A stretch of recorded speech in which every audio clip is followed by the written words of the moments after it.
Hello, this is a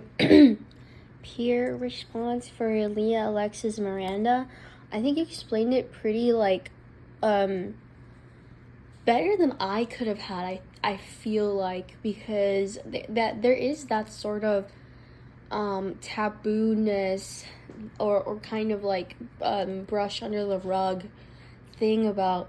Latinos and mental health, and the idea that um because Latinos experience so much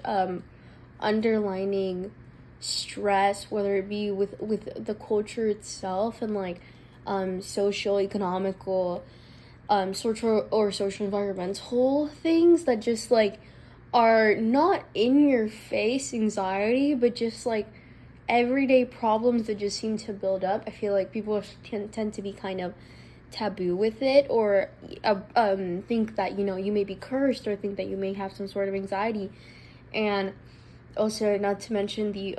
genetic inheritance that then does a domino effect on it. And it's pretty interesting how you say also, I do think that there is that sort of higher prevalence with third generation Latinas, and the idea of how,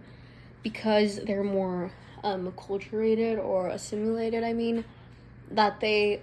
kind of do feel you weren't raised with the culture, but you still feel the repercussions of the culture, or the you're not treated as a white person, you're treated as a Latino, but yet you don't have that sense of identity, that sense of culture, but you still feel the consequences of the culture. And I think that's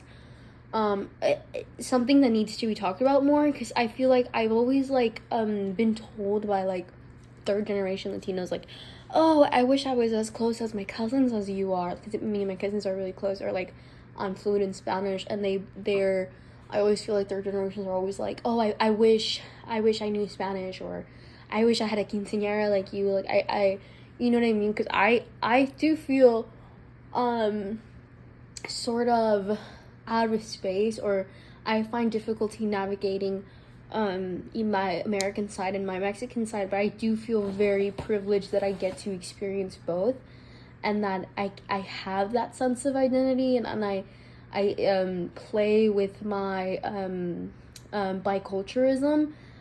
and that's pretty interesting. And I also like the idea of how you say basically talking about taboo, and how even men tend to ignore their mental health, and in fact they're more likely to use or be a victim of substance abuse. And it's, I think, something that needs to be talked about, because it's how we as Latinos can move forward, is first recognizing these underlying things. And it's really important for not only progressive mental health, but also a general well-rounded mental health that can benefit people of multiple cultures.